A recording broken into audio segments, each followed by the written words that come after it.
ቤተሰብ ፍለጋ ዳጣ ቀጣይ ክፍል። ጤና ይስጥልን የተከበራችሁ። ሰላምዬ በባለፈው ላይ ዳጣን አፋጣ የት እንደተወለደች ለመጠየቅ እየጠበቀቻት ነበር። ታዲያ ዳጣ እንደመጣች በቁጣ ዳጣን አናገረቻት። እሷም ናታን እንደነገራት ወዲያው አወቀች። ናታንም እነግራታለሁ ብዬሽ ነበር፣ ስለዚህም ነግራታለሁ፣ አንቺስ ለምንድን ነው የምታዋሺ ብሏታል። አይ እኔ የተወለድኩት አዲስ አበባ አይደለም በማለት ሽምጥጥ አድርጋለች ዳጣ። ምክንያቱም ደረጃ አባቷ ጥንቃቄ ሰጧታል። ጠብቀኝ፣ ጊዜ ስጨኝ፣ ለማንም እንዳትናገሪ ብሏታል።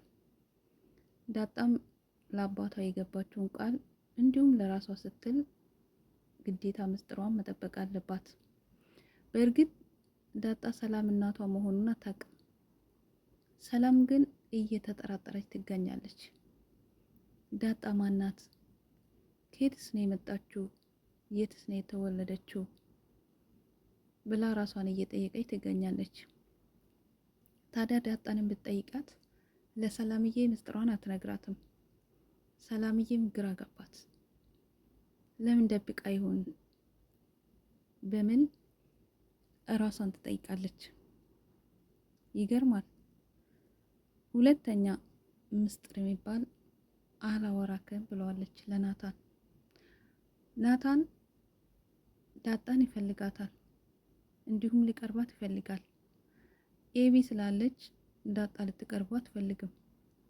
ኤቢ ያው ተንኮለኛ ናት። ኤቢ በአርጁን ተመታ ወደ ቤት መታለች። አርጁን በጣም እንደሚወዳትና እንደሚያከብራት ሁል ጊዜ ይነግራታል። እሷ ግን ከሰው ሁሉ ዝቅ አድርጋ ነው የምታየው። ከኔ ጋር አትመጣጠንም፣ እኩያህን መፈለግ አለብህ፣ ሁለተኛ እንዳታናግረኝ እያለች መጥፎ ቃላትን ትናገረዋለች። ታዲያ አርጁን መጨረሻ ላይ ኤቢን በጥፊ መታችው።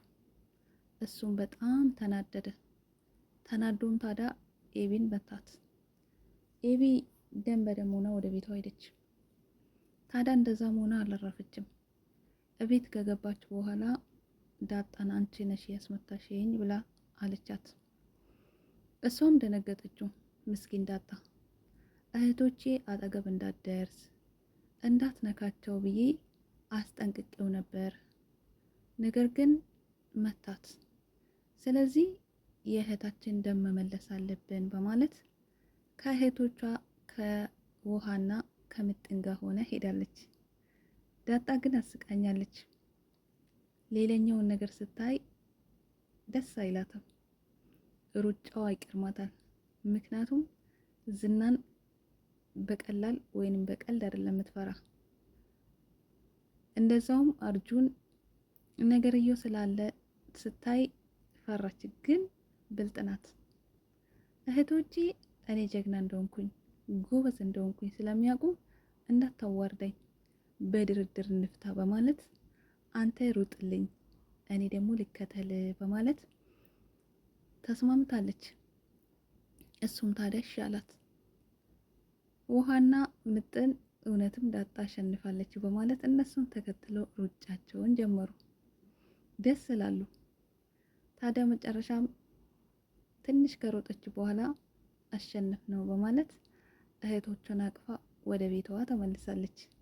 ይጨበጭብላታል። ታዲያ ትሞታለች እንዴ? ዳጣ ጎበዝ ሰው። ግን በቶሎ እናቷን ብታቅ፣ ሰላምዬ ዳጣ ልጇ መሆኑን ብታቅ እንዴት ደስ ይላል። ደረጀ በአፋጣኝ ቢያስታውቃቸው፣ ነገር ግን ለማርቲ ሊነግራት የፈለገም ይመስላል። ነገሮቹን ሊያቆይም የፈለገ ይመስላል። ነገር ግን እውነታው አንድ ቀን መውጣቱ አይቀርም። ማርታም መስማቷ አይቀርም። ጊዜውን ጠብቆ ጉዳዩ ይወጣል። ማርታ ለጊዜ ብትቆጣ፣ ለጊዜ ጦሪ ብትልም ከተወሰነ ጊዜ ሰዓት በኋላ መቀበሏ አይቀርም። ዳጣንም እየወደደቻት ነው አሁን። ስለዚህ ሰላም ከመውለዷ በፊት ቤት ተከራይተውላት ቆንጆ ነገር አዘጋጅተው ሰላምንም ወደዛ ወስዷት ልጇም እንደሆነች ብነግራት እንዴት ደስ ይላል። እኔ ቾክያለሁ ሰላም ዳጣ ልጇ መሆኗን እስከምታውቅ። እንዲሁም ዳጣ በጣም ጓግታለች። እናቴ ማናት እያለች እየናፈቀች ትገኛለች። ሰላም እናቷ መሆኑን ብታውቅ ደግሞ እንዴት ደስ ይላታል። መታደል ነው። ትንሽ የደረጀ ትዳር ሊበጠበጥ ይችላል ለጊዜው። በብልሃት ትዳሩም እንዳይናጋ አድርጎ ደረጀ ግን ማርታን የሚያሳምናት ይመስለኛል። ለማንኛውም ውድ ቤተሰብ ኤቢ አሁንም ዳጣን አልለቀቀቻትም። እንደ በፊቱ ባትሆንም በናታን ምክንያት አሁንም ትቀጥላለች። ምክንያቱም ናታን እሷን አይፈልጋትም። ከዳጣ ጋር ግን ይቀራረባል። ኤቢ በከንቱ ነው የምትለፈው። ትምህርቱ ሲያልቅ ትጋባላችሁ ብላኛለች እናቴ ተዘጋጅ እያለችው ትገኛለች። አርጁን ደግሞ መቼም ቢሆን አልተውሽም፣ ምንጊዜም ቢሆን አልተውሽም ብሏታል። ኤቢ መጨረሻ እድሏ ምን ይሁን? ከአርጁን ጋር ወይስ ከናታን ጋር? ናታን መቼም ቢሆን የሚያቀርባት አይመስለኝም። መጨረሻ እድሏ ከአርጁ ጋር ወይም ከሌላ ጋር ሊሆን ይችላል። ውድ ቤተሰብ መልካም ቆይታ ይሁንላችሁ።